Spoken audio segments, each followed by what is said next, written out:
Varicose veins తో బాధపడుతున్నారా? దసరా సందర్భంగా ఉచిత కన్సల్టేషన్, సర్జరీపై 20% వరకు డిస్కౌంట్.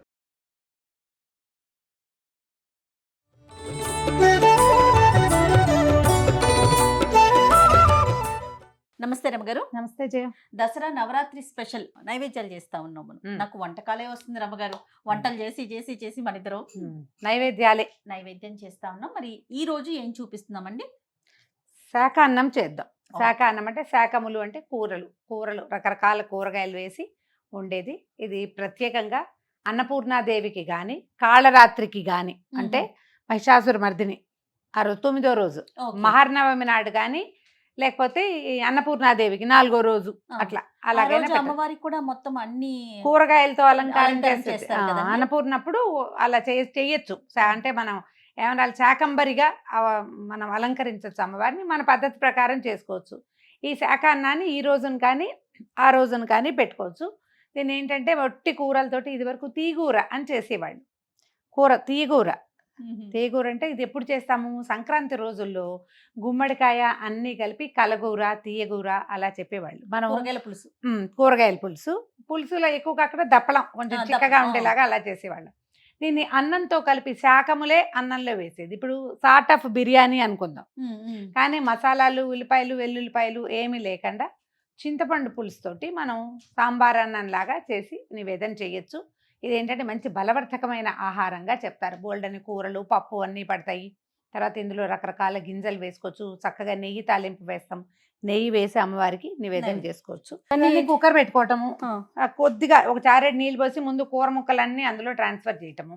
తర్వాత ఏమో మనం బియ్యము పప్పు కడిగి పెట్టుకున్నాముగా, బియ్యము పప్పు ఈ పల్లీలు ఒకవేళ ఉడికిన బఠానీలో పచ్చి బఠానీయో నానబెట్టినవి ఏమైనా ఉంటే అవి మొత్తం ఇందులో ట్రాన్స్ఫర్ చేయటం. దాంతోపాటు మనం ఏం చేస్తాం, కడిగి పెట్టిన బియ్యం పప్పు వేసేసి చింతపండు పులుసు చక్కగా పిసికేసి మనం ఎన్ని గ్లాసులు పోస్తాం? 4.5 కనీసం పోసుకోవాలి కదా.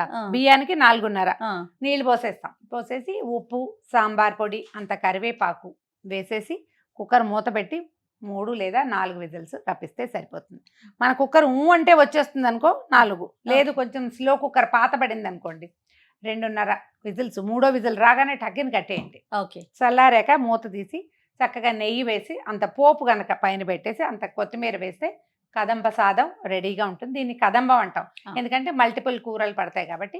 పులుసు అన్నం అనుకోండి, శాఖ అన్నం అనుకోండి, సాంబార్ అన్నం అని మీరు అన్న కదంబం చాలా బాగుంది, ట్రెడిషనల్ గా అనిపిస్తుంది. కదంబం సాంబార్ అన్నము అంటే అదేదో దీనిలాగా ఉంది కదా. కదంబం అనగానే అమ్మవారికి కదంబ సాదాన్ని మనం నివేదన చేస్తాం. సూపర్ అమ్మగారు, స్టార్ట్ చేసేద్దాం. కొద్దిగా ఒక చిన్న గ్లాస్ నీళ్ళు పోయండి. ఒక చిటికెడు పసుపు వేద్దాం. ఓకే, మనం తరిగి పెట్టుకున్నాం రకరకాల కూరగాయలు. నేనేం చేస్తానంటే ఇది పొయ్యి మీద పడేసి ఒకటి తరిగి వేసేస్తానమాట. ముందు మనం ఏర్పాటుగా చేసాం కాబట్టి ఇన్ని తరిగి పెట్టుకున్నాం. కొంచెం కాగనిస్తారా? ఏం అక్కర్లా, వేసేసుకోవచ్చు. నేను చూడండి బీన్స్ వేస్తున్నాను. ఏవైనా అన్ని ఇన్ని చాలండి, ఎక్కువ ఏం అక్కర్లేదు. 2 బెండకాయలు కూడా ఇందులోనే ఉన్నాయి. తర్వాత బెండకాయలు 2 ఉన్నాయి. ఎక్కువ జిగురు వస్తుంది, అంత కాకుండా ఊరికే 2 రుచి కోసం వేసుకోవాలంతే. చిక్కుడుకాయలు ఉన్నాయి. తర్వాత ఒక సొరకాయ ముక్కలు కాసినాయి. ఒక క్యారెట్, బీట్రూట్ వేస్తే రంగు మారుతుంది, వేయబోకండి. తర్వాత ఇదిగో చిలకడ దుంపలు, ఇవేమో ఆలుగడ్డలు, తర్వాత చిలకడ దుంప ముక్కలు,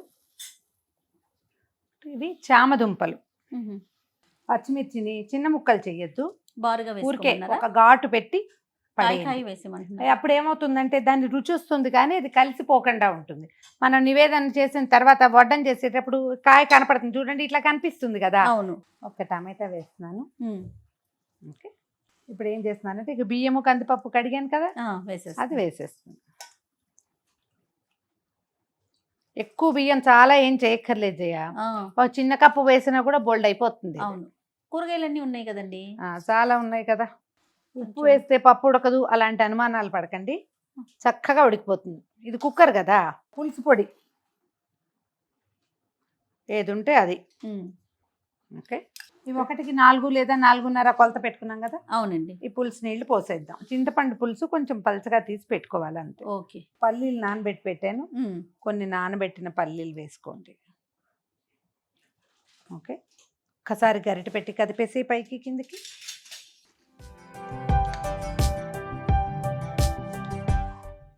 మంచి ఫ్రెష్ కరివేపాకు తుంచి దీంట్లో పడేయండి. మనం ఇందులో ఒక చుక్క నూనె నెయ్యి ఏమీ వేయలే. అవును. అవునా? తర్వాత తాలింపు వేసుకోవటమే. చివరికి తాలింపు వేసుకుంటాము. మూత పెట్టేద్దాం. ఓకే. కుక్కర్లో చేసుకుంటే అతిపెద్ద వెసులుబాటు ఏంటంటే ఇదే. చిన్న కుక్కరే ఫుల్గా ఉంది కాబట్టి 3 విజిల్స్ రాగానే ఆపేసేయచ్చు. ఓకే అండి. ఓకే. రమ్మగారు, 3వ విజిల్ వచ్చింది, ఆపేద్దాం. మీరు వేసిన కూరగాయలకి హ్మ్. అన్నానికి ఇది పొంగి పొర్లిద్ది అనుకున్నా నేనైతే. కానీ సరిపడా నీళ్ళు పోసాము. కుక్కర్ మంచిదన్నమాట. కొంచెం విశాలమైనది పెట్టుకుంటే సరిపోతుంది. మరి ఇంకదేగా చెప్పాలి, బంగారు కుక్కర్, అందుకని మాట రమ్మగారు కుక్కర్ అండి, అందుకని కుక్కర్ మంచిదని చెప్పి ప్రమోషన్ చేసుకుంటున్నారు చూడండి.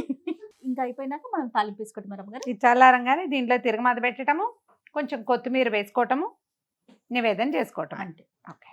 రమ్మగారు విజిల్ అయిపోయినట్టుందా? చూడ్డానికి ఎంతో బాగుంది. అవునండి. ఏదైనా పెద్ద దాంట్లో చేస్తే ఇప్పుడు చూడు, పచ్చిమిర్చి తీసేయచ్చు అని చెప్పైనా పచ్చిమిరపకాయ పైకి వచ్చేసింది చూడు. దీనికి ఏం చేయాలంటే ఓ మూకుడు పెట్టుకుని కొంచెం కొద్దిగా నూనె, మరి కాస్త నెయ్యి వేసి చిన్న తాలింపు వేసి దీని మీద వేసేస్తే అంతే సరిపోతుంది. నూనె నెయ్యి వేయండి. నెయ్యి వేస్తేనే బాగుంటుంది. దీంట్లో మీరు జీడిపప్పులు కూడా వేసుకోవచ్చు. ఓకే. మళ్ళీ పులిహార పోపులాగా అక్కర్లేదు. సాంబార్ తిరగమాత పెట్టుకుంటాం కదా, మెంతులు, మినపప్పు, ఆవాలు, కొంచెం జీలకర్ర అవి వేసి కాస్త ఇంగు వేయటము, తాలింపు వేసుకోవటం, కాస్త కొత్తిమీర కట్ చేసి పైకి పరిచేసి దీన్ని ఎట్లా చూడు, ముక్కలన్నీ పైకి వచ్చినాయి కదా, తిరగేస్తే ముక్క చెక్క కిందకి వెళ్ళిపోతాయి. నా మెథడ్ ఏంటంటే పచ్చిమిర్చి వచ్చేస్తుంది. అమ్మవారి నివేదనకైతే తాలింపు మొదటే వేసేస్తా కుక్కర్లోనే. మామూలుగా మనం విడిగా చేసుకునేటట్టయితే ఈ 2 పచ్చిమిరపకాయలు తీసి పక్కన పెట్టి తిరగమాత పెట్టేస్తాను.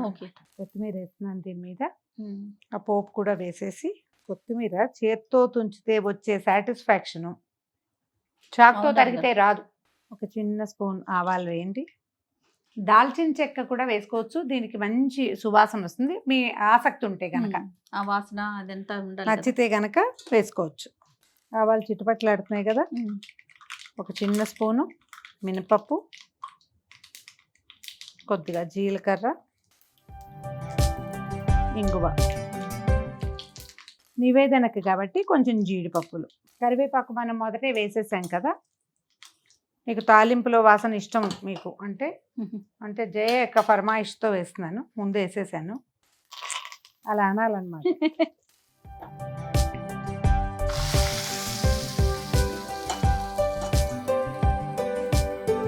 ఒక్కసారి కలిపేసి ఇది లోపలికి, పోపు వాసన పోకుండా. చూసావా లూజ్గా కనపడుతుందా? అవునండి. పప్పు చక్కగా ఉడికిపోతుంది. దీనికి ప్రధానమైన పద్ధతి ఏంటంటే పప్పు బియ్యం ముందు నానబెట్టుకోవాలి. అవును. నానిన పప్పు చక్కగా బాగా ఉడుకుతుంది, కలిసిపోతుంది. ఒక ప్రసాదాలకే కాదు రమ్మగారు, వంటకి కూడా పప్పు కానీ తిన్న నానబెట్టుకుంటే. అంటే ఒక మెథడ్ కూడా ఉంది జయ. ఆరోగ్య రహస్యం ఏంటంటే కందిపప్పు వీటికి ఆ పైన ఒక రకమైన పొట్టు ఉంటుంది, దానివల్ల చాలా మందికి గ్యాస్ ఫామ్ అవుతుంది. అదే అసలు కొంతమంది డాక్టర్లు, ఆయుర్వేద వైద్యులు అయితే రాత్రి నిద్రపోయేటప్పుడు నానబెట్టుకుని పొద్దున వండుకోండి అంటారు. కనీసం 5-7 అవర్స్ కనుక నానితే పప్పు ఉడకటం ఉండదు, మనకి గ్యాస్ ప్రాబ్లం ఉండదు, గ్యాస్ వేస్ట్ కూడా కాదు. వేరే పాత్రలో పెట్టేసి అమ్మవారికి నివేదన పెట్టించేద్దామా? అట్లానేనండి. కూర ముక్కలన్నీ ఎంత మృదువుగా కనపడుతున్నాయి చూసావా? అవును రమ్మగారు. కుక్కర్ అవ్వటం వల్ల మనకి ఇంత బియ్యం వేశారు చూడండి, ఎంత అయిందో. ఒక చిన్న కప్పు బియ్యం. అవును. ఇది వడ్డించేటప్పుడు కూడా నివేదనకి మనం నెయ్యి వేస్తాం కొద్దిగా. నెయ్యి వేసుకుని తింటేనే ఇది ఎక్కువ బాగుంటుంది. అదే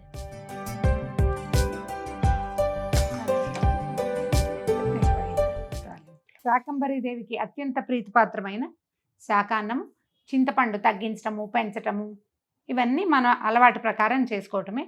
ఇలా నేను చెప్పిన కొలతల్లో చేస్తే చక్కగా వచ్చేస్తుంది. ట్రై చేసి చూడండి. అమ్మవారికి నివేదనలో ఒకరోజు తప్పకుండా ఈ శాకాన్నాన్ని లేదా కదంబ సాదాన్ని చేసుకోండి. తప్పకుండా రమ్మగారు. మరొకసారి సుమన్ టీవీ ప్రేక్షకులందరికీ దసరా శుభాకాంక్షలు.